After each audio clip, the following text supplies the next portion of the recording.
Senate Education Committee on the afternoon of February 13th. Today we're picking up S232, and actually, I guess maybe almost the final walkthrough, and see if we didn't warn a vote, so whether we do it today or warn it for tomorrow. I guess we should warn it. So okay, we got a couple of pages, right? That is correct. Should I come on? So we do have a thoughtful vote? Oh, okay. Good. Oh, yes, we do have a thoughtful vote. The agenda. Well, good afternoon, Tucker Anderson. What a time to be alive. A possible vote. You have in front of you S232. And additionally, I had just sent to Daphne, and it might be posted on the committee information page, a proposed amendment. I arranged it as individual instances of amendments so that the committee can take a look at what's being proposed directly. But if you prefer a strike all, I can always reformat it. Oh, I see.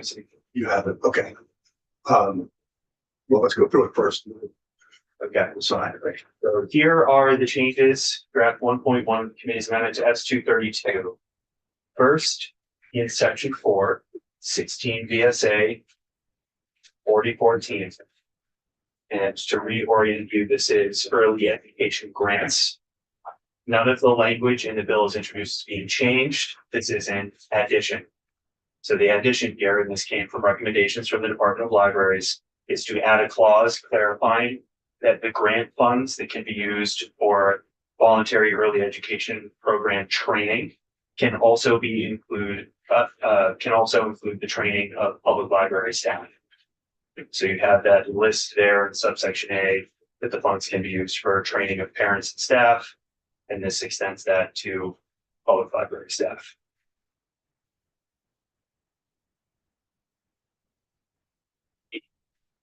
If I could, Mr. Chair. 232 is a last thing it's changed the law.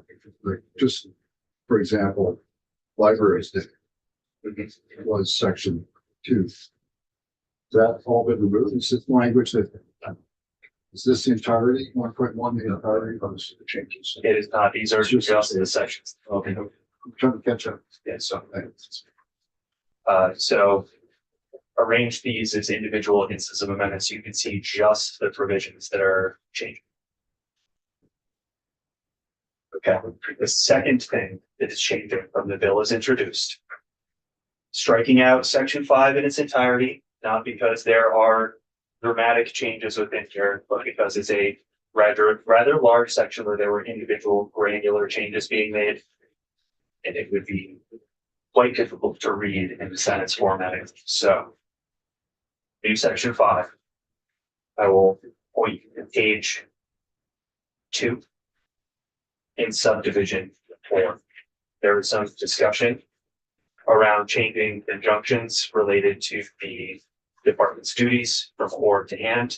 The one place where I can show you that has changed is in subdivision 4, the underlying language, the collection, that's the general library collection kept by the department, may be composed of digital and physical materials. So the or to and change happened here because this is discretionary. The preceding conjunctions were left indoors because they are mandatory. Okay, at the end of that subdivision, the department recommended some cleanup to references to service by mail or book wagon. So that reference is struck, and in its place, there is new language that states that they can provide these services through interlibrary loan and shall encourage the sharing of library materials between libraries in Vermont and nationally through interlibrary. No more book wagon. Saturday. No Book more wagon. requirement. Yeah, if they exist, they fit within that language of thing. Which agency recommend? The Department of Libraries. Specifically, it was in a list of recommendations submitted by the state library. All right. In subdivision 5, language is struck related to a duty for the department to provide service and consultation to all libraries in the state at the regional as well as the state level. So this strikes that requirement that they provide the service at both the political subdivision level and the state level as a mandatory duty. And I know that there's background in the memo of recommendations that was submitted to the committee. I don't have any of the policy implication points. We're moving on to page 3, the third instance of amendment. A little bit of background here. This strikes out section 6 in its entirety and replaces it with a completely different section of law. So we'll start with what is being removed from the bill. Section 6 in the bill is introduced, applied a brand new duty to the department to publish guidance documents for libraries about where they could find grants, grant information, and bonding information at the municipal level. Based on the recommendations from the department, that has been removed, and there is an explanation for that in what the department submitted. And the new section 6 addresses the issue that I flagged at the end of my walkthrough the last time that I was in, which is that there were some underlying issues with the statutes related to public libraries and how their boards of trustees are appointed. Specifically, some potential conflict between those public libraries that are incorporated, aka privately established, but municipally supported. There were some municipalities that were interpreting this language here in subsection A before you to allow the select boards, the town level, city level, to appoint the trustees of privately incorporated but municipally supported libraries. To address this concern, new language has been added to the end of this subsection to constrain the interpretation of existing law. It states that the subsection shall not be construed to apply to public libraries that are privately established, chartered, or incorporated pursuant to subchapter 2 of this chapter. A little bit of explanation about that list at the end and how wild some of the world of libraries get, particularly the incorporation libraries. When we are talking about incorporated libraries, there are 3 general buckets that we can be discussing. The first is that you have a trust library. The seed in estate, someone passes away and leaves a tremendous amount of money in trust to establish a library that is open to the public. The trust funds are potentially overseen by either private trustees or potentially, if it's left to a town, the trustees of public funds at the local level. It is incorporated as a trust and exists separate from municipal government, but potentially the town, out of its own discretion, contributes some sort of annual appropriation to the existence of the library. You could also have a corporation formed as 501c3, just as an example, nonprofit corporation, incorporated in Vermont to create a library. You could also have, under subchapter 2 of the chapter that this section sits in, a library that is incorporated under general procedures in that subchapter. You could also have libraries that were chartered by the General Assembly, and that has happened in the past and is a matter of research that I have not taken up yet. But as you know, there were all sorts of corporations that were formed by legislative acts. Now, all of these in the definition of public library are kind of swept in equally.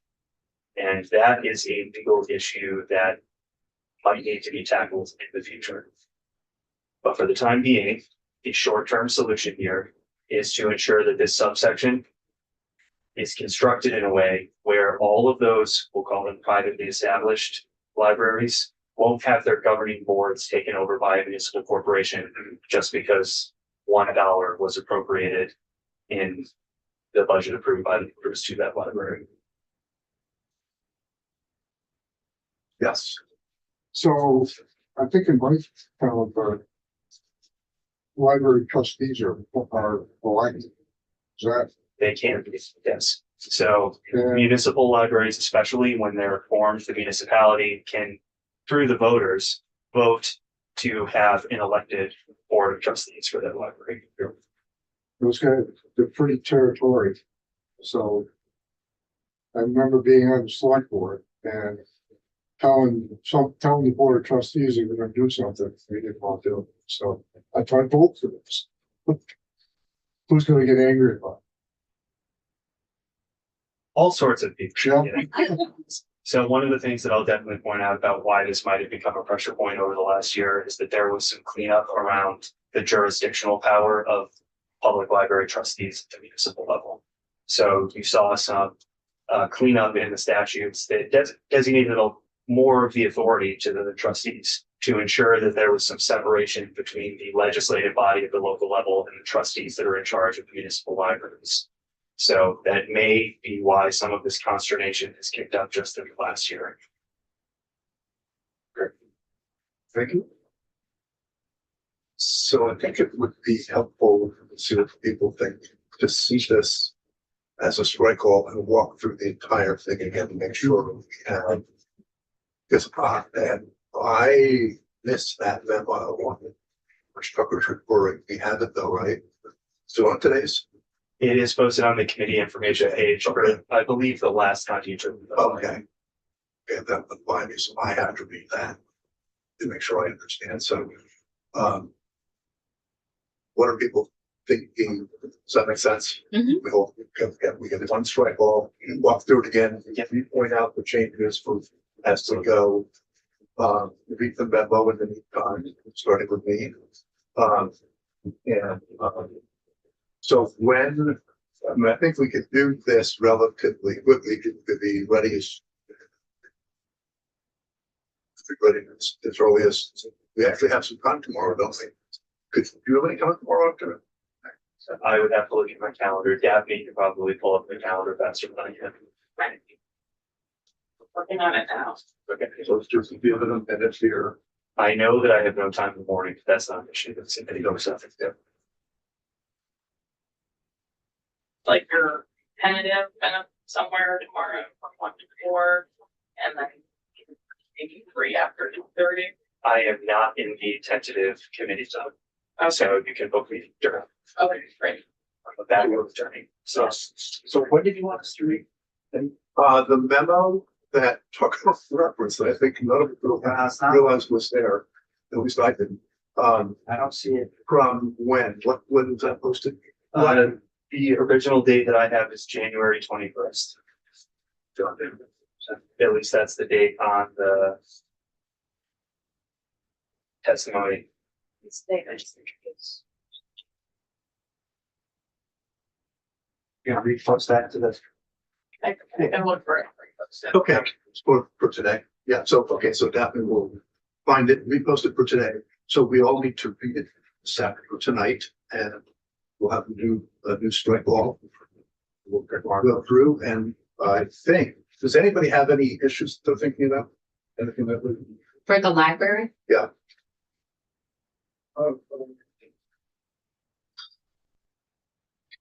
I need to go back and review the request for the fund. Summer after school concern. Otherwise. Yeah. I don't have any issue. I just want to. Oh, you mean that this was the issue about adding, saying specifically that the libraries would get some portion thereof? Yeah, took some testimony about that. I just need to go back and. Yes. Yeah. Should. Do we, since we have a little time still on the agenda, can you actually, if you step up for a minute? Yeah. And remind us about that issue. Because, why it makes sense to specifically say that. So for the record. Sure. Catherine Delmeo, I'm the state librarian and commissioner of the Department of Libraries. And the department, in the testimony that we provided when we initially came before you the day that Senator Hardy introduced the bill, the department shared its perspective of the need in public libraries for additional support around summer programming and after school programming and programming in the breaks from school. So really the department did not propose this bill. I want to be clear. We didn't bring it as a policy move. So really what I can share is to speak to the need that we have heard from public libraries in the state. And I believe the last time that we were together and you asked me some questions about it, I shared that currently almost every public library in the state provides a summer reading program of some type. We have, at the department, we have been granting funds since at least 2000. Those funds have grown from $100 back in 2000 to $350 per library that is eligible. So that meaning that they meet the state requirements as far as the risk assessment and that they have a unique identifying number and things of that nature. So we follow Bulletin 5. We offer the grant opportunity. We're in the midst of one right now. And the total amount that they can obtain through the department is $350 through a non-competitive grant process. So we typically see about 155 of the public libraries in the state apply for and receive that money. They use it to do individual events at the library that encourage kids to come in, encourage kids to keep reading. And that's in the context of the broader summer reading program that each library is running, which is usually like a 4 to 6 week program while school is out. You may remember it from your kids going to the library or you going to the library yourself. There's a game board that kids kind of move through, they read books or they log their minutes and then they get prizes throughout the summer or participate in raffle programs. So really there's a broader program that the state is supporting and has been supporting. The department's been doing this for years to encourage literacy retention and literacy gains over the summer versus kids kind of sliding backward with their literacy attainment. So that is, I believe, just the recognition of the fact that those resources are limited from the state. That is, I can't speak to the sponsor's intent, but I think that is why the language is in the bill. Senator Weeks. Thank you. So you refreshed my memory. I think it was last Thursday or Friday, we had a AOE briefing from After Schools Program Director. Some title to that effect. And there were 3 issues. 1, libraries were already included. 2, libraries were not applying because 3, the application process was 10 to 20 hours, regardless of the scale of grant or funding requested. And that was kind of the rub, and that's where we left it. I'm not sure you testified. I don't think you testified after that, but that's kind of like it just, I'm not sure we were really solving the real problem. The real problem seemed to be the application process, the length of the application. So are we really correcting the anomaly? That's a question. Okay. I was learning along with you from colleagues in the Agency of Education that day, and I'm still gathering information and learning about the process. And I'm not sure I can answer the question for you. I think that it's a question that really may come down to, are public libraries, as they're construed by statute, a piece of the educational system? Are they something worth supporting with those particular dollars, or do you think that's something to address in a different way at a different time? Yeah, I will say that I think everybody thinks it's worth it, and it should be. I think we all agree about that. The question we had was initially was proportionality, whether, and then this other issue that emerged when we began to realize the problem is the application process, and that there's no, when we talk about the possibility of an application late, that would take a lot less time and just be simpler and less monitoring afterwards with the smaller amounts. Like you see, nonprofit gives out grants all the time. So that's that issue. Yes. So what I'm hearing is that every library in the state, the consensus is this, okay. I think that it may be more relevant for you to hear from Hale, who represents the Vermont Library Association and the department. I can speak to the need, but I don't want to speak to I don't want to advocate for this because I'm not confident that there's no way through this administratively in partnership with AOE. But I think maybe there's another person who may have a different perspective that is more representative of the library community. Yeah, why don't we do that for a minute? Stay here. Well, my question, Yeah, go ahead. because you were an advocate for what I understand, it's like, we'd like a little piece of that pie for, to do what we want with, rather than having to worry about working it. Because we said, well,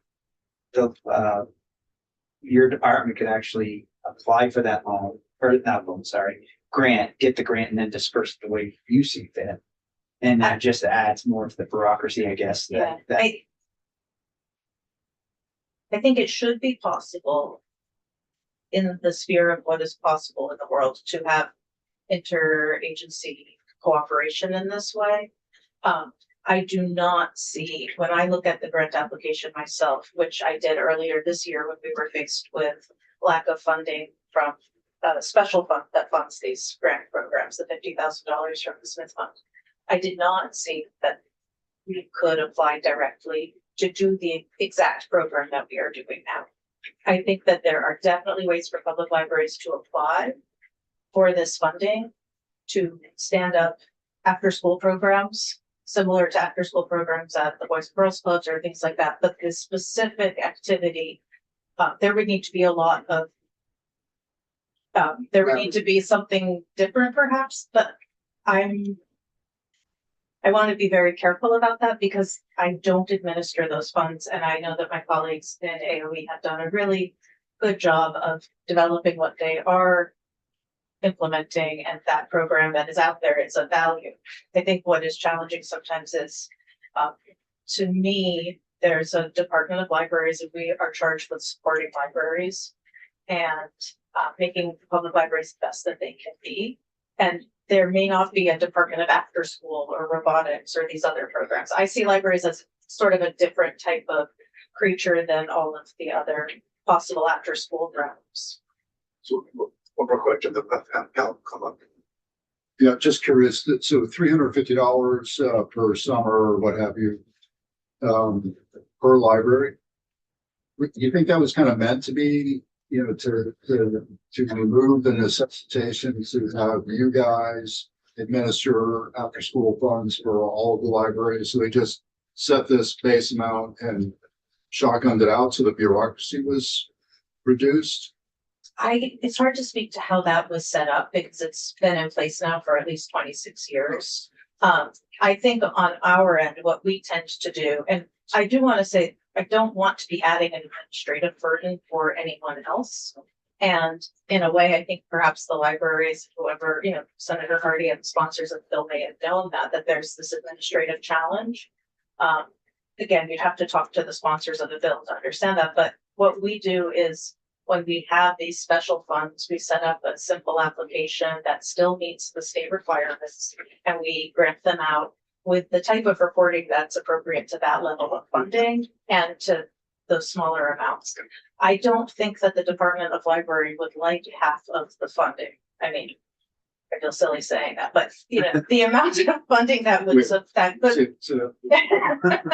I think that there may be different ways to have the same results. I think my role is really to share with you what the community is telling us, which is that the $350 is, it's hard to keep growing the program with that limited funding, and that their local funds for programming are quite small. So that's really where they're coming from. And if we, anybody listening, any major donors out there watching this hearing, if somebody were to come forward with funding for this from any source, not new taxes, but from any source, we would try to create a simple application that meets the requirements and the reporting tools, so we know it's being used in the way that we wish to support literacy and educational retention over the summer months. That's the whole point of summer reading. We know that libraries can use it. They might be able to use different amounts. A really small library might say, you know what, we're going to hold with $350. And a big library like Burlington might say, actually, we could really use $2,000. So it would, I wouldn't want to even say how we would develop. We haven't gotten that far in our minds because this is something that it's really, we weren't in the original conversation, and I want to be careful and just giving you all the space to consider the impacts of it. Thanks. Let's hear from Cal. Input for each. Thank you. Cal Hale, here on behalf of the Vermont Library Association. We are, I think the important point from the testimony we heard from the AOE last week was that libraries are not having access to these funds right now, in practice. And Senator Weeks mentioned the issue of the application being 10 to 20 hours. That application, from my understanding, it's under federal standards for sending out money. And that's, schools and some large nonprofits that are providing these programs are well set up to do that. But for libraries and, talking about cannabis money, this is state money, for libraries to have access to this, going by the state standards for grant applications, which is what the department is doing with their current after school funding, is really, I think, the only way that this would be accessible for most libraries. Vermont's libraries are a diverse group with a lot of different levels of resources, but for the most part, being able to apply for grants in the way that they already are is what will make this accessible. So are you saying that under the federal regs would prohibit the application being simpler than it is? I believe that is why the application through the AOE is so complex, because they're going by the federal regulations. And that's because many of the grants that the AOE is giving out are federal money. So it makes sense that that's the way their system is set up. But this is a grant of state money that should not need to follow those requirements. Which is a grant of this? This, Yeah, okay. the cannabis sales Yeah, tax for Yes, okay. So. Yes, well, okay, so. The language as is. I think that the critically important part of the language as is begins on line 20 of page 3. That a reasonable portion of funding shall be allocated to the Department of Libraries to support that program and grants for these activities in libraries. So if that money could go to the department, even just a small portion of the cannabis funds, that would make it accessible for. And then that 350 could fill up to some number, bigger dollar number. Right. Okay. Yeah. That's it. All the votes get floated at the same time. That concept, as opposed to the library that goes out of the way to create a summer program, it really needs the fund. That's They could still comply. They could. They wouldn't be prohibited from complying, so. And this is probably, have they got a dollar amount that you were looking for? Or have you done any calculations to come up with saying, hey, out of that cannabis money, we want, $1 million? I have not got a number that. I think from the department's perspective, we're trying to share information about what is going on already in libraries, and that the dollar amount, if you felt it was something, or the percentage, if you felt it was something you wanted to support, we could provide that information at your request. But I don't want to get ahead of ourselves, where the program currently is $50,000. So if that gives you some context. So can I share our position on that? Just to propose a number, if 5% of those funds went into this funding stream to the Department of Libraries to go out to libraries, that would only 5% of that money could really make a big impact in programming that's supporting early literacy. And I think that's a particular strength of summer programming through libraries, is that it provides this wraparound in literacy over the summer. At 5%, the current rate, how much would that be? 4.4 million, I think, last year. They. 4 point, the total fund, Or, yeah, right, so, it went to after school program. So if you said 5 million, and 5% of 5, correct? Yeah. So, you had a question? Well, that's what I want to figure out. Maybe down that. Because I was just gonna, you kind of sound like you're a state bureaucrat already. You know, 5%, what, you know, what is it now? What's it gonna use for? I mean, anyway, 5% of, 400 or 4.9 or basically it would be 250,000. I think that 5 million is low too. That was, I think, yeah, it may be it was 4.4 million last year.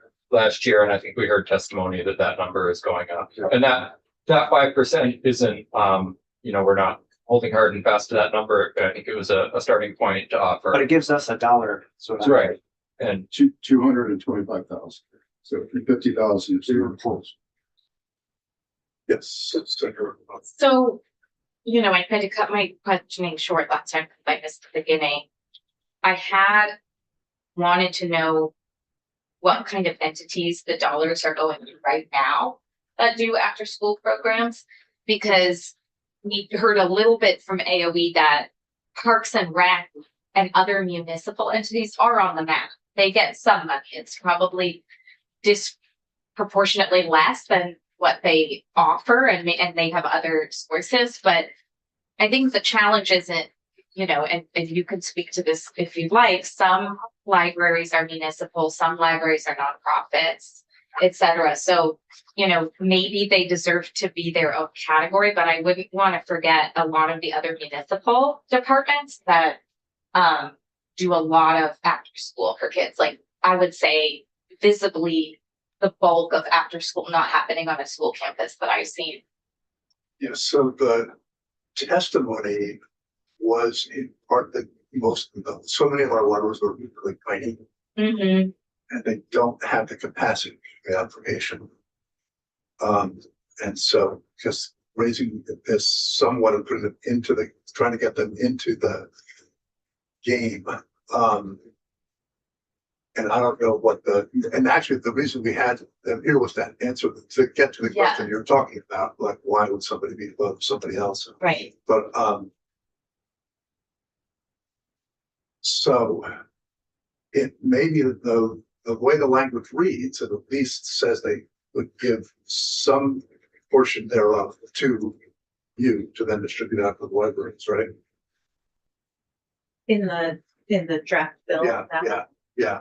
So wouldn't have to necessarily remember it, but Well, the reality is it may not change anything because they may consider it that a reasonable portion of funding is already being allocated and nothing changes. The real problem seems to be the application. but I think Senator Weeks that right now there's no funding being allocated to the department from the cannabis sales tax revenue. So the bill would at least require that some portion of that be allocated to the department. and then it goes out for a very simple grant process from that. Right. So yes, So I remember 2 years ago, we had, Jane Kitchell came to talk about where the money goes, and it had to go to already nonprofit after-school programs in a grant, if I remember correctly. And if one of the LEH wanted that money to go through them, and that was a poison pill that was put in there by the legislature.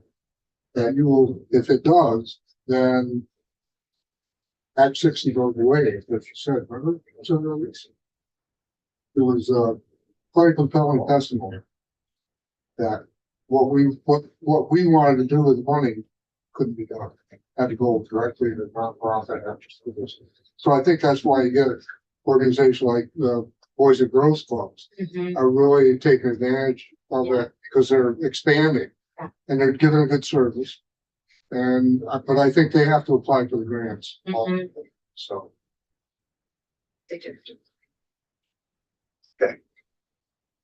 any other questions, any other information we need before we have our new draft tomorrow?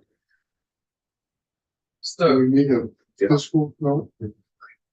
A refresher on the poison pill piece. I remember that being contentious, and I want to get the language again in front of us to find out if that's. I remember there were strongly differing opinions on whether or not it actually was going to do the thing that people thought it would do. You know, that's opening, that's a whole nother, this is just a little tiny little language saying that somebody goes to. Right, but my understanding, maybe I was misunderstanding, but if what's being inferred is that this poison pill would be would activate or whatever you want to say as a result of this change, then I think we should clarify if it would or wouldn't. Yeah, not all public. If that's what. No, I'm not, I'm just talking in general about at the funding from the cannabis tax going to after-school programs. And it amounted to that couldn't give the funding to the schools to do the after-school programs. It had to go to nonprofits. This is only a small, very small portion. I don't know if JFO would have. Tucker has something. The quick clarification here is that I believe what Senator Williams is bringing up is that the way that the General Assembly has structured the education property tax and the education fund, there is an automatic repealer built in that if other funding streams are sent in to support education, besides what was developed in Act 60, then the entire chapter creating the education property tax and the ed fund is repealed. Now, there's a lot of complex legal questions surrounding that, whether that would actually happen. I'll also remind you that it's not in the Constitution, it's something that you all put in statute, so you could not withstand it at any point. But more in-depth conversation for another time with Beth St. James. Is that discussion relevant to what's in front of us? No, because there's no education funding involved in either the underlying statute or in the proposal within S 232. That clarifies. Okay, so my head was beginning to explode. Okay, good. Why not restore? Okay. Good, so we're gonna clean draft. It's strike all. It's strike all. Okay. Thanks. Thank you. Probably gonna do it either tomorrow, Okay. when we get that set up. Just, let's see on the agenda. So we have, we're switching gears now. 2-7, we have Chelsea Myers, here with us, on the screen, and, we're 227, as you all recall, is the immigration protocols. And we wanted to hear from the Superintendent's Association, that's the good ones that would be happy to, take on this task. So, for the record, you're still muted, yeah, guys. Trying to find my mute button. Chelsea Myers, the Executive Director of the Vermont Superintendents Association. Thank you for inviting testimony from our association on this pressing issue. At its foundation, this bill is about ensuring that every child can access a public education safely and without fear. For Vermont superintendents, this is not theoretical, it is a daily responsibility. Ensuring that every child feels safe, welcomed, and able to fully participate in school is central to their work. Superintendents across the state take this obligation seriously and have been actively working within their districts to prepare for the evolving landscape. At the same time, we recognize that we can and should do better, and that meaningful improvement requires partnership. The more the state can step in to provide coordinated training, ongoing guidance, vetted resources, and clear leadership, the better positioned school districts, particularly those with limited administrative capacity, will be able to meet this essential responsibility. As with everything in Vermont, with 119 school districts, there are 119 different ways of doing things at the local level. Legislation that establishes clear fundamentals while allowing appropriate flexibility for local context is ideal. Between November 2024 and January 2025, many superintendents worked within their districts to develop administrative procedures specific to their local contexts. VSA collected and shared examples to support this work to facilitate cross-district collaboration.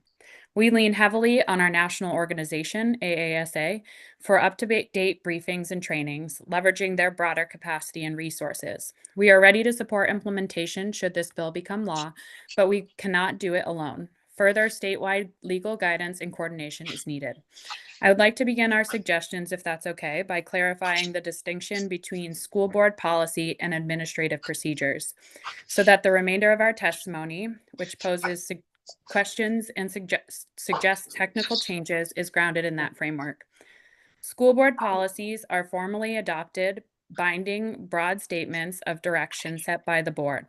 Administrative procedures are the specific step-by-step actions developed by the superintendent to implement those policies. Policies define what is required. Procedures define how that policy is carried out day to day. In general, we hope that the majority of this work can live within administrative procedures, aligned with clear training for all employees, especially those who interface directly with building security and entry. Is it okay to move to a section-by-section review? Sure. Floor is yours. Great. In the section on non-public area of the school site, we will need greater clarity regarding this designation. We are willing to work with the committee to help refine this distinction. The Attorney General's office the other day also raised this in testimony. For example, when schools are used as voting sites, public libraries, and for community events, what is the responsibility of the school district surrounding this proposed legislation? In the section about the required policy, the law should clearly lay out what must be included in a required model policy. Again, this should focus on the what, not the how. We recommend consultation with the Vermont School Boards Association regarding feedback on the proposed board policy. Both of our associations can be helpful in appropriately distinguishing what belongs in policy versus procedure. In previous legislation, blurred lines between these two have created confusion and delayed implementation. In the distribution of immigration resources, thank you for recognizing that these resources should not be created district by district. Please continue to commit to state level responsibility for creating resources and training materials. The timeline should realistically reflect the time required for the Attorney General's office to develop and vet these materials. In the section that says, at each school, the superintendent oversees, designates an officer to serve as a resource for immigration-related matters, who shall receive from the superintendent updated information and training material on an ongoing basis. Please clarify in that section as well that those resources will be provided by the Attorney General's office and the Agency of Education directly to superintendents, who can then distribute them appropriately within their districts. In the section on guardian detainment, the language says a superintendent or designee shall, to the greatest extent possible, partner with a legal advocacy institution. We ask for a little bit greater specificity here, including statewide coordination and vetting of resources. Guidance should clearly outline which entities are responsible for what, include a timeline of action, and provide administrators with practical direction. Districts located far from legal advocacy organizations would especially benefit from centralized coordination. In the section on immigration authorities on site, please amend the language to allow for more than one designee. This provides necessary flexibility if neither the superintendent nor a single designee is available at the time of need. As the Attorney General's office pointed out in their testimony, it is worth considering expanding the conversation of applicability to all law enforcement, not only federal immigration authorities. To conclude, the more clearly the bill spells out state-level support, the better implementation will be. The state should provide the necessary resources and coordination to ensure districts can properly carry out this law. Vermont students deserve clarity and well-supported schools to ensure their safety and rights. This cannot be unfunded. As other witnesses have noted, managing this work in isolation is very costly and burdensome. Let us ensure this is a coordinated statewide effort. Vermont students depend on it. I'm happy to take any question. I think the general theme here is that we are in support of the direction and are hoping that in law, we clearly spell out what belongs in board policy and what belongs in administrative procedure. And that is kind of the bulk of our recommendations for this proposed legislation. Do you have, or could you propose some specific language for us?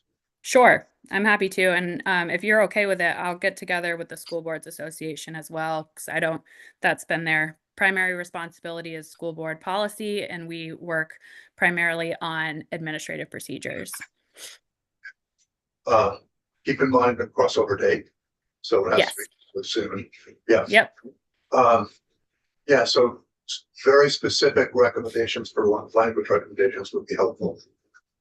Sure. Happy to. Well, I just want to say, Chelsea, were you out on maternity leave? Did you, Yes, do you have a baby now? I did. Yes. A little boy. Congratulations. Okay, so you have a baby. Okay, Yes. congratulations. Thank I you. just want to say congratulations. Thank you. I would really value seeing this language. There are a lot of community advocates and people on school boards trying to model the savings you get from administrative backend. And I think, you know, that has real potential, and we've seen real numbers, unlike in other areas, about what savings we could expect. I get concerned, like, you know, everyone's looking probably at their own region for these proposed maps and what. No, we're a different, you're in the wrong topic. Okay. This is 227. This is about the schools being ready to, if they're, Oh, I guess we just haven't had the superintendent's in so Yeah. long. You don't want to talk Yeah. about no, we're a different topic. anything else. We're a different Okay. topic. Well, like, congratulations on your baby, and I hope we see Thank you. you. Plus, you're talking about specific language is that Yeah, I hope we get specific language from them on this. on how to move forward with larger education reform. Because, well, no, Oh, Future yeah, time. sure. because, I mean, I think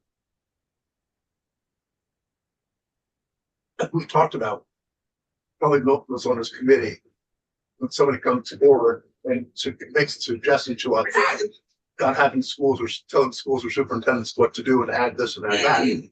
Our starting point is no.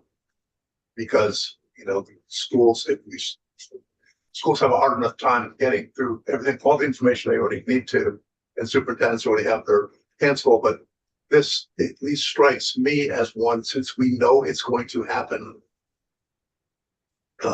Where ice goes knocking at the door of the school, and having a policy in place really is going to make sense for everybody. So for me, it's the exception to the rule. I just looked at this and went, this makes sense. We better get this in place because it's going to happen. And Yeah, I think, oh, sorry. no, that's it. That's all. Yeah, I think really it's just aiding in implementation. Schools are already equipped to like kind of know what belongs in school board policy and what belongs in administrative procedures. And the real day-to-day operations and the trainings that align with procedures, just streamlining some of that, what is already in place for what belongs in policy and procedure, I think would really help with implementation in this specific case. So I'm happy to work with you all on providing some suggestions for changes Okay. with maintaining the integrity of what is currently written. Okay, yeah, the goal here obviously is to make sure that schools and the designees know exactly what they're supposed to do as best we can when the situation arises. So, okay, so we'll look for that from you. And but we've already had the discussion about crossover, so okay. I work fast. Cool. And this will have to go to judiciary. Okay. If you give me a deadline, I will meet it. This Friday would be great. I will do my very best. Okay. Okay. Thanks. I know that the School Boards Association would probably be interested in coming if there was time available, since it does involve a school board policy, which they're very familiar with the timeline, especially like for required model policies. So again, making sure that implementation is as seamless as possible. Okay, thank you. We're actually ahead of schedule by a few minutes. Guess it's okay. So, I'm always reluctant to start something early because people are planning to tune in at the time announced. But I think why don't we just keep doing that and have Secretary Saunders and Jim Ramsey, Jim Ramsey's on screen maybe, or Jay Ramsey, sorry. Jim would be with him first. Okay. I don't know, do you want to go first? Happy to. I think Jay Ramsey is here from the Department of Labor just to continue to support the proposal and ask any questions that may be related to the Department of Labor. But the data that you requested comes from the Agency of Education. Oh, yes.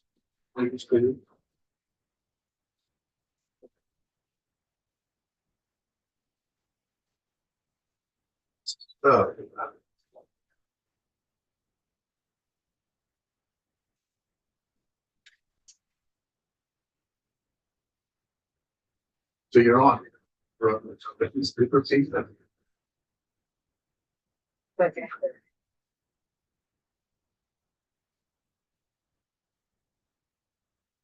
Just the audio survey. Testing. Oh. How about now? Testing. Hello. Hello. There we go. Okay, great. Good afternoon. Thank you for having me. For the record, my name is Zoe Saunders and I am the Secretary of Education. The agency was invited to respond to specific data requests that you had related to career and technical education. So we have provided those files. I also have a brief presentation just to provide some context. This is also a great opportunity for you to identify if there are additional data sources that would be helpful to you in informing policy decisions. So I'm going to share my screen.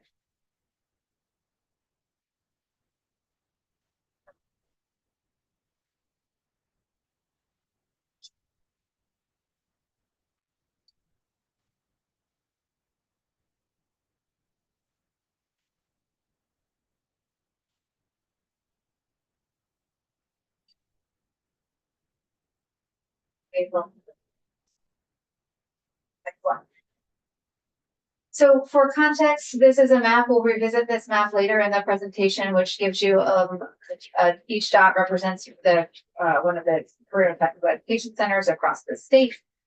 This is the enrollment trend since 2021.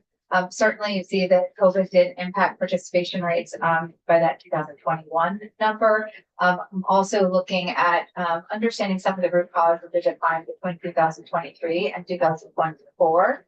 This data represents CTE concentrators along with those students that are participating in a pre-tech program in 9th and 10th grade. For those that qualify as CTE concentrators, that is defined by a student completing 120 minutes for 2 semesters or 240 minutes for 1 semester. The enrollment patterns by program area, I know, are an area of interest for this committee.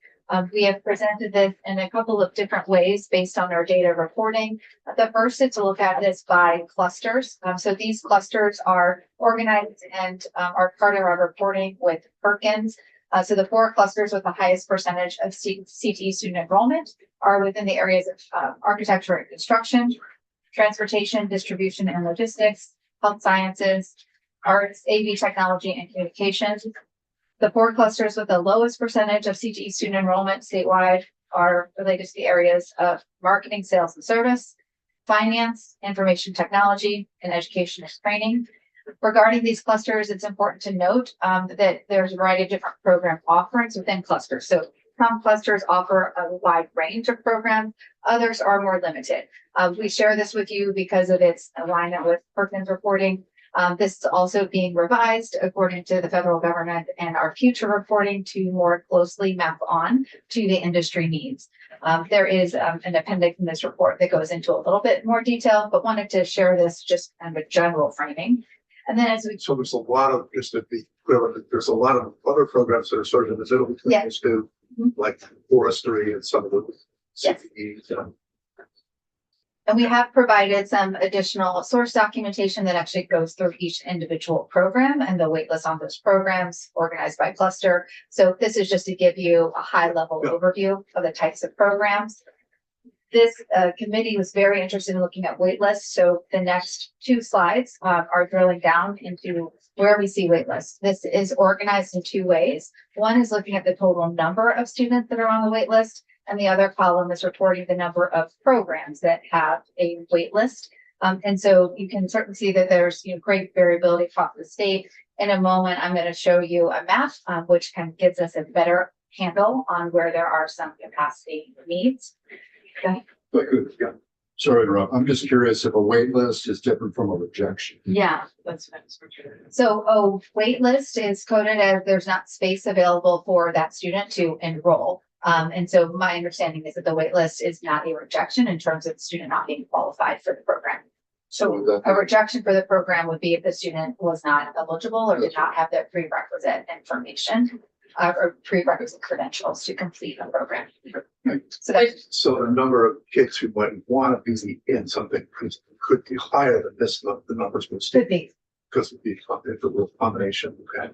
However, the legislation that you passed last session on Act 72 does provide some stronger statutory language and requirements for CTE centers to share the directories of student information for the purposes of enrolling for those students that are interested and qualified for the programs.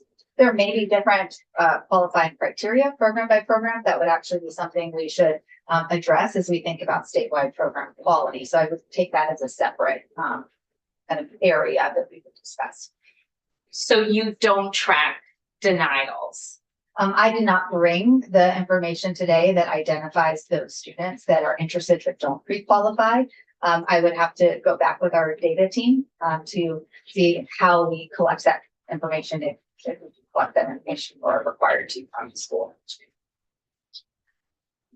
This is an illustration of where we see the greatest wait list in terms of the state participation. So I think this is really illustrative of the need to have a statewide approach to expanding access to CTE.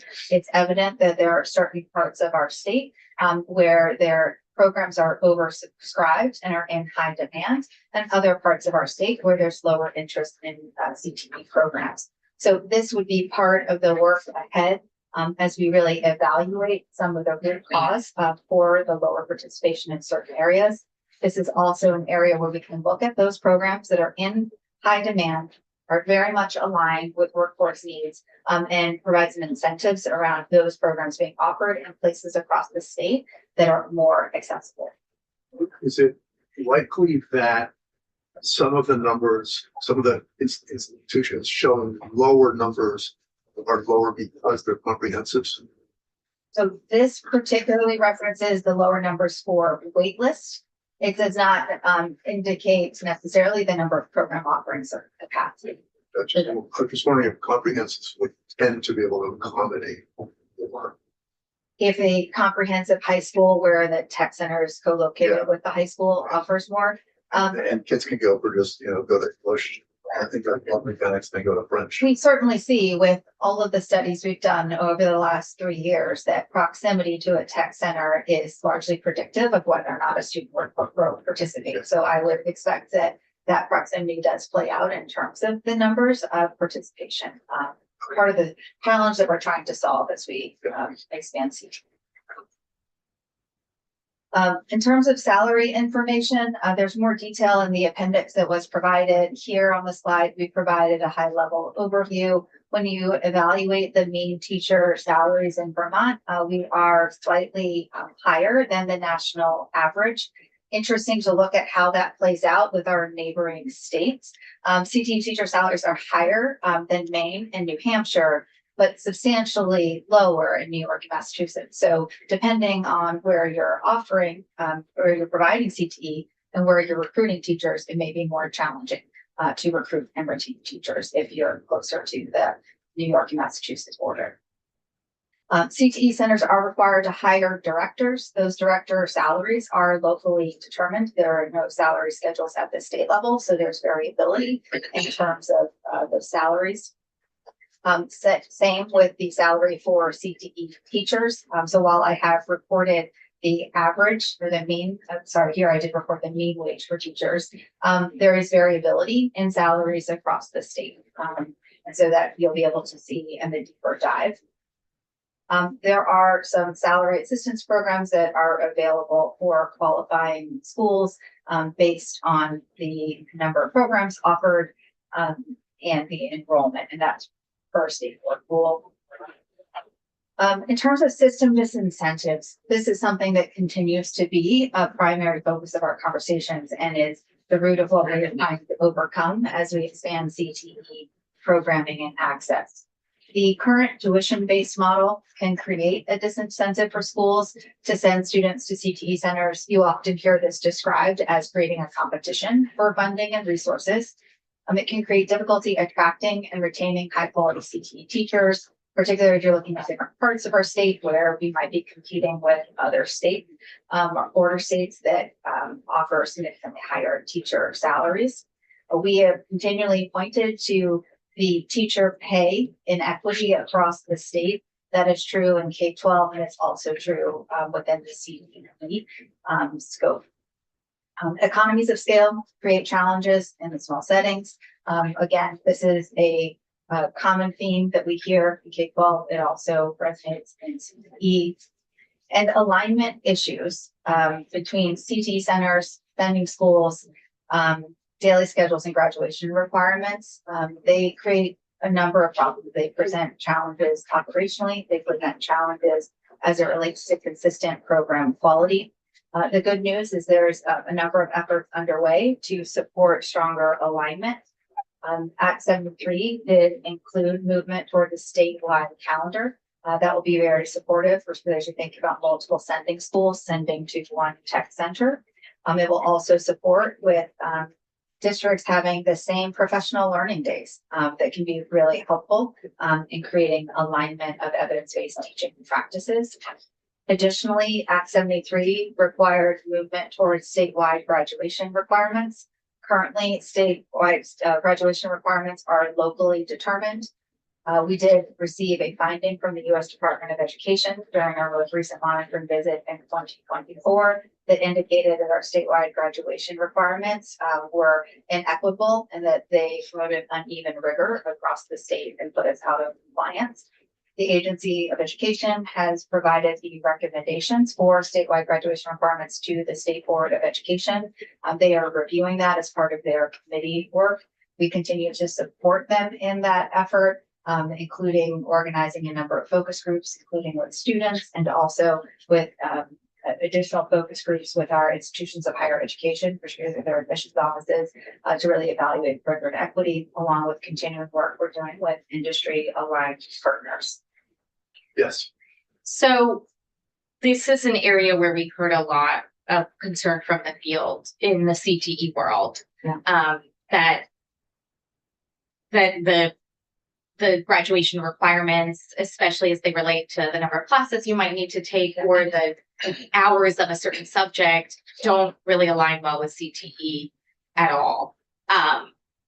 What's the plan there? And even, focusing first on higher ed, I mean, I think that's part of the issue. Like, we need the graduation requirements for CTE to also work for health sciences employers and a majority of other employers. Yeah, so when I indicated the range of stakeholders that were involving in the formation of the graduation requirements, it did not just include universities. You heard me also indicate the industry partners that continue to be part of that work. Some are in the room today to make sure that there's that alignment. We have called that the Department of Labor. So the Department of Labor is here, and they represent a number of industry connections. I think the point here that you're trying to make around graduation requirements is one that we have been raising and have really been ahead of. We have recognized that because of the locally determined nature of graduation requirements, not all CTE credits are being counted consistently across districts, and we find that to be unfair for students that are pursuing their CTE concentrators and would want to make sure that they're counting towards their graduation requirements. So we have been really clear in signaling that for the last year and a half that that's an issue, and have been working with the State Board of Education to identify where there does need to be some amendments to the rules. That was actually part of what we included in our statewide graduation requirements recommendation. We noted where there are discrepancies currently with the state board rules in relation to that very issue you're raising, and the field has been consistently bringing up as an issue, is that transfer of the CTE credits counting for graduation requirements.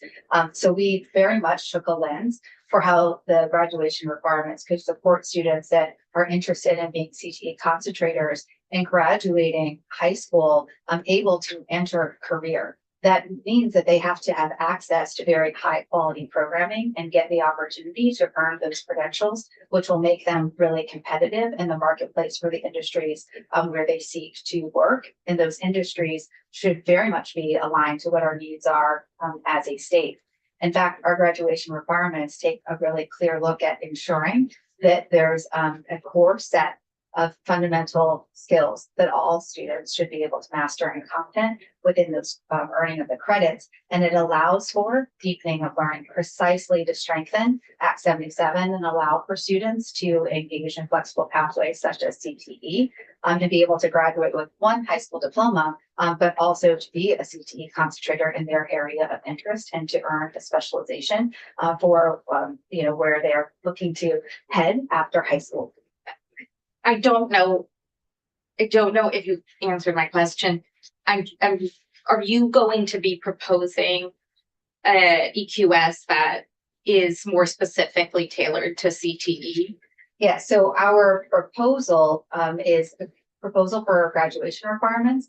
And we also have a proposal that we've recommended to modernize the state board rules to ensure that there's that alignment and fairness of CTE credits counting. So yes, to both. And we've already provided those recommendations to the state board. So the graduation requirements, I know that isn't the focus of today, but we do within our graduation requirement, this is highlighting some of the technical corrections, but we elaborate on that within the scope of our proposal that we put forward to the state board, which very much center the work around CTE and recognize that some students after high school may not be interested in moving on to college or but that they were really wanted to get their rigorous experiences for being competitive in the marketplace. So all of that has been fully contemplated with the graduation requirements. One more, I'm sorry, this is like a really critical nut to crack.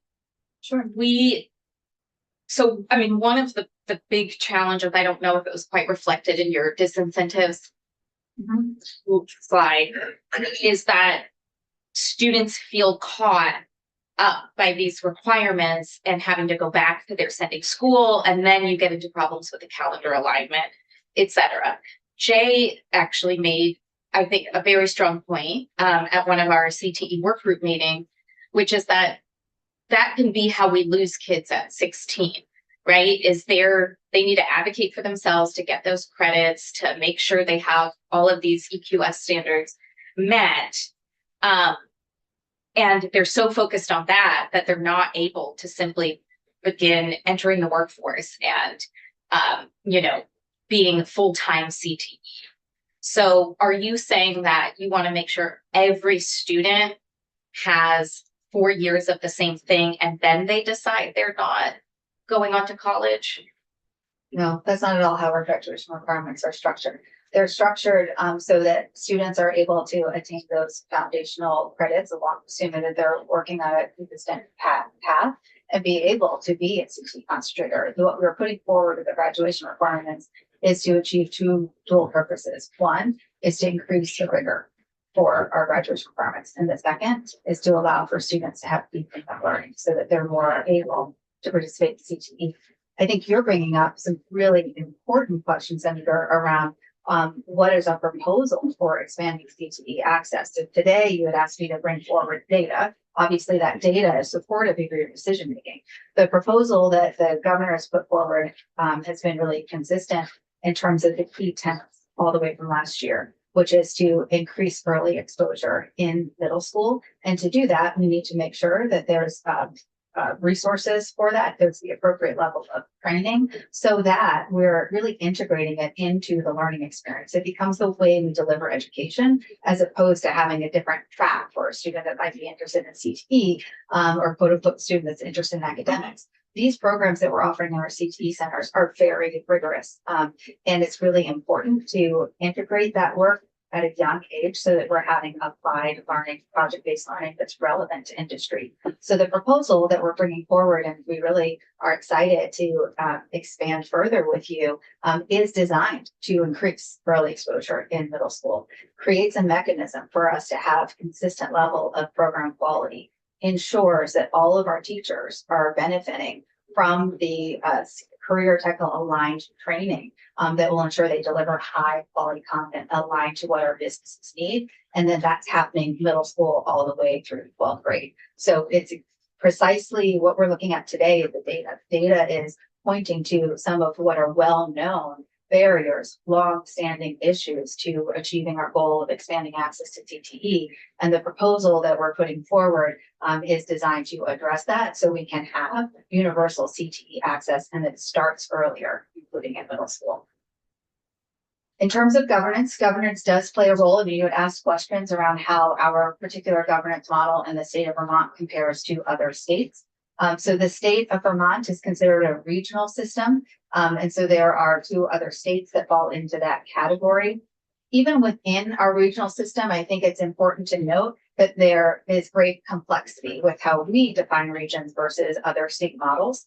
Within our regional system, we actually have 3 different models that include CTE centers operated by a local school board, comprehensive high schools, and regional career and technical center school districts. 21 states deliver CTE education at the district level.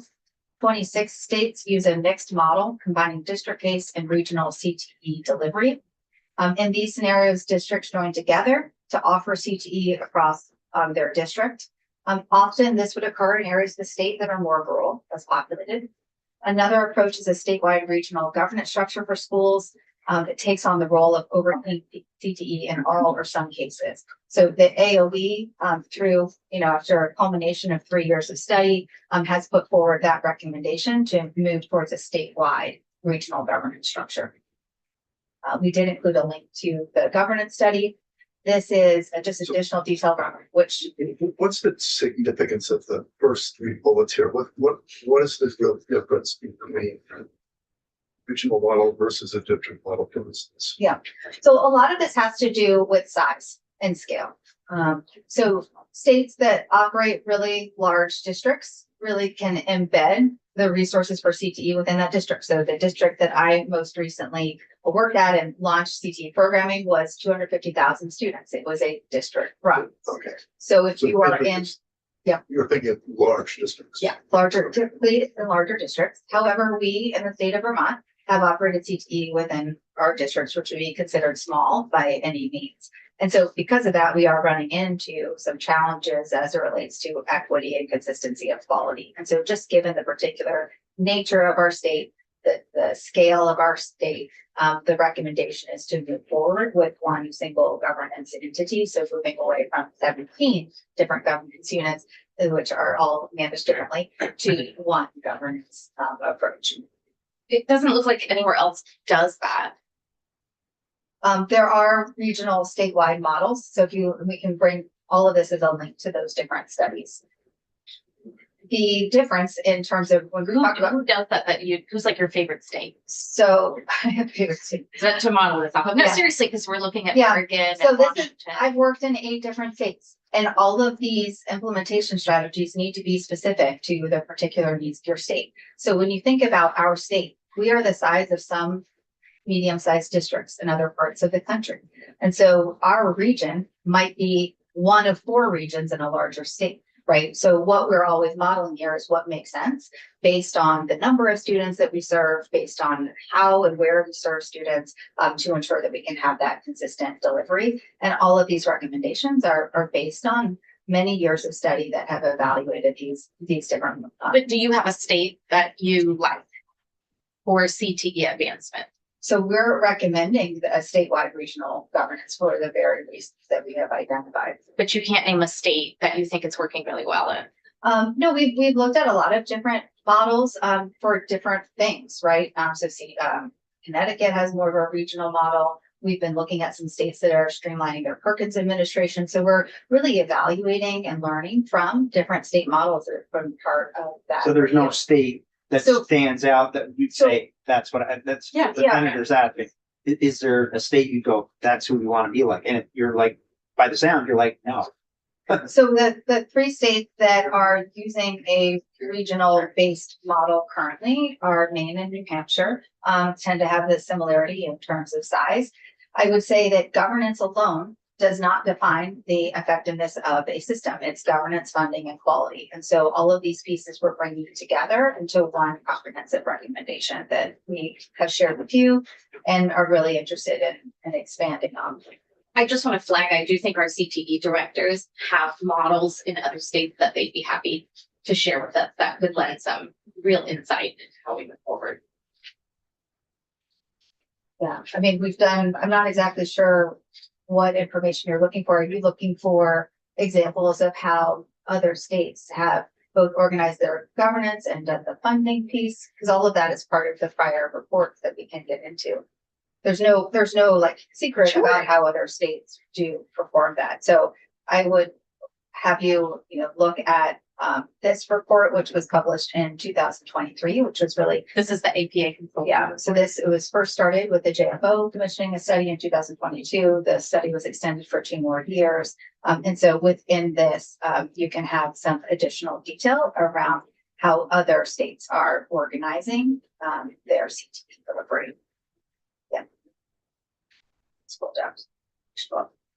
I think that this is like a bit of a dry look at it. I would just say I read this. Great. Only in the sense that a lot of states are rethinking how much of a focus they've had on higher education in this current era, and coming up with really great vision for CTE that I don't necessarily see captured in what you're proposing, or not hearing like a vision from another state that So- captures the 60% of students who don't go on to higher education in Vermont.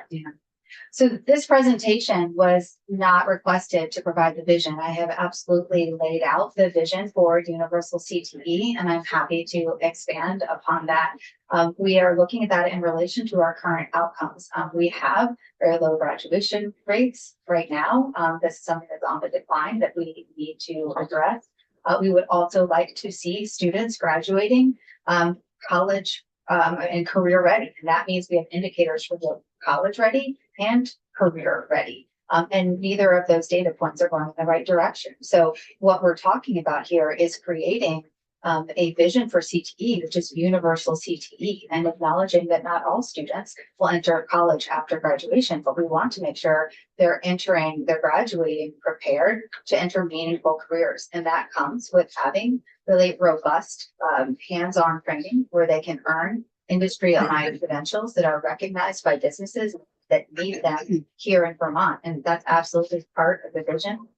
We are moving towards that through a variety of different mechanisms, one including our graduation requirements and strengthening the implementation of flexible pathways to allow for more participation in CTE and to gain that earlier exposure. So I think that the vision has one that really has been collectively determined by the state of Vermont. What you've asked me to address today are some data points that you have questions around to further inform your policy, and hope that that can be instructive for where you head next.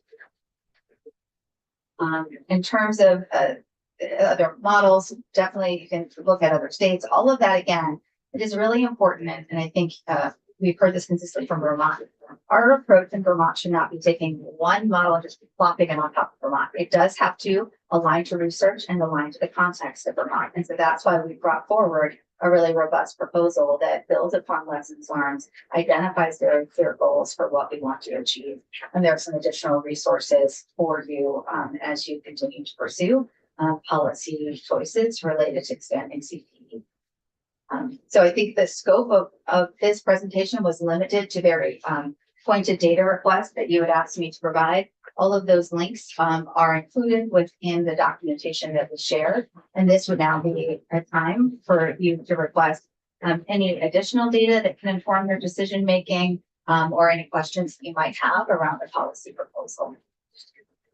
Can you put your slide back up, please? Sure. You just have to go back in and get. Which slide are you interested in going to? The one where you described the disincentive. Sure.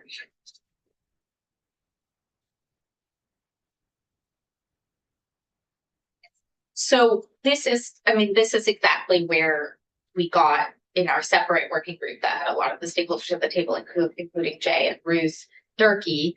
And the where we got, and this was fully with Ruth Durkee at the table, is that it isn't clear how a proposal to send all the money to the state and then redistribute it or run it through one district solves any of these problems. Can you go through these and articulate how your model solves these problems? Yeah, so I want to be really careful in how you're describing that. We are not suggesting sending money to the state and then distributing back out. I'm not sure exactly how you're characterized, why you characterize it that way. I think that's a good place to dig in, because that is what I heard, is that all of the tuition, once a student decides they want to do CTE, which I don't know still where that is in your proposal, the payment for that student CTE programming would go to a new ESOP, Education Special Assessment District, something at the state level, including the $5 million of Perkins funds. And it said something on your last slide deck, like the hiring and firing of faculty would be done by this ESOP. So let's take a step back. The recommendation is to move forward with one single governance unit for CTE. And that is due to our scale, due to the barriers we see with consistent quality in terms of inequitable funding across the state. This is very consistent with the overarching approach we're taking for education transformation, which recognizes that larger districts are able to achieve scale. They're able to be more equitable with how funding is distributed and to account for the needs of a larger community of students. So scale is a large factor as we make a recommendation towards going towards one governance unit, along with ensuring equity funding. The current structure has great variability. We've reported that, we have shared that, there's a lot of consensus around that for the last 3 years. The actual cost of the programs varies significantly, and those cost differences in terms of higher cost does not necessarily translate into higher program quality by all the measures that we have evaluated. And so the proposal is designed to move towards a more equitable system that is operating at scale so that dollars are going further to support the greatest needs of the state. The conversation was around how to actually organize that governance unit. So if you recall, when the governor first put forward his transformation plan, he had suggested that. Sorry, that wasn't my question. My question was how one single governance unit solves these problems if you still have, let's say, 27 school districts. How do you have 27 school districts and one CTE district and solve any of these problems? So definitely having larger K-12 districts would be more supportive, but certainly moving from 17 different governance units to one creates an efficiency that is helpful to ensure that we can operate at scale and ensure a level of equity in terms of coordinating with sending districts. The addition is that we have never said that one part of this policy proposal is sufficient. We have approached this as a three-legged stool. You know, governance, funding, and quality are all tied together. And so governance plays a very important role, but must be connected to other considerations regarding funding and quality, which is why our proposal is more comprehensive than just suggesting one governance unit. governance plays a role in terms of the distribution of the dollars so that they go further and are more equitable. The funding is an expression of how we can ensure quality, which indicates the level of funding that's needed to operate programs so that they can deliver on the expectations for learning. And our quality objectives are tied into our education quality standards, our statewide graduation requirements, and also updates and modernization that's needed to the State Board of Education rules. So I think, and to summarize that, operating at larger districts is adds a value, but the proposal itself is to take a comprehensive, true transformational approach, which is looking at governance, funding, and quality. That's what's going to strengthen our system. That's what's going to ensure that we have alignment, equity, and quality in every aspect of what we deliver, including CTE. I just say, I think you have a lot of people who will say you lose a lot of connection with the local communities, with the industry partners, and with local need. If you have one statewide CTE system, but 20 or so regional school districts, I just don't see how it solves any of these problems. So the point of having one CTE governance is to ensure that there is that level of expertise that can provide CTE integrated programming, integrated training, consistency of quality across the state. It also allows us to truly take a statewide view. The comprehensive needs assessment evaluates, yes, statewide needs, but also evaluates local needs too. So as part of that process, the centers, the districts would still be involved in evaluating what their local hiring demands are. And that should and absolutely will result in differentiating those programs across the state where they are needed.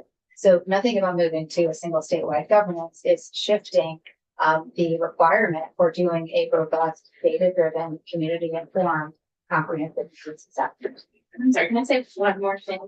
So last time you came in, you started with something that I think we've created some shared agreement around in the committee and beyond in the work group, which is comprehensive CTEs. So it's the idea that if we are creating fewer school districts with regional high schools, we want students to be as close to a career technical experience as possible. How this seems to dislocate the system from having local knowledge and district knowledge, and then saying in the future, we just put it back in. How so? How are you, why do you think that this would disconnect? So you just said you believe you have the expertise at AOE. And This is an AOE, so this is moving towards an education service agency, which for all intents and purposes is like a district. So you might ask, why didn't we suggest district? Because that level of structure and rigidity wasn't needed in order to achieve the policy goals. Moving towards an education service agency allowed for more agility and flexibility to truly manage and oversee CTE within the complexity of our current structure, allowing for the state at such point in time, 10, 20 years, when we have regional high schools built, to reevaluate whether or not that remains to be the best way to deliver. It very well may be, or it may not. But this gives you the ability and the latitude to reevaluate that at such time. There's nothing in this proposal that would deter us from moving towards that vision. In fact, what this does is allow the state to prepare the system, identify the funding for school construction aid, determine those districts, and then build that, which we all know will take time. What this is acknowledging is that the vision that we're describing is probably 2 decades to get to that vision. And right now we have a clear and express priority to expand CTE, and we owe it to our students to do that. We've created this approach as a way to ensure a consistent level of quality, a consistent level of funding that we know will deliver on those expectations. Any other questions? Okay, thanks. Thank you. Thank you for having me. Yeah, thank you. By the way, information was helpful, so thank you. And if there's anything else that you Yeah. need, please let us know. Denial. Be in touch. Yeah. The denials Yeah. at the school level. Okay, why don't we take a break? And be back, we'll come back at 5:03. Great, thank you.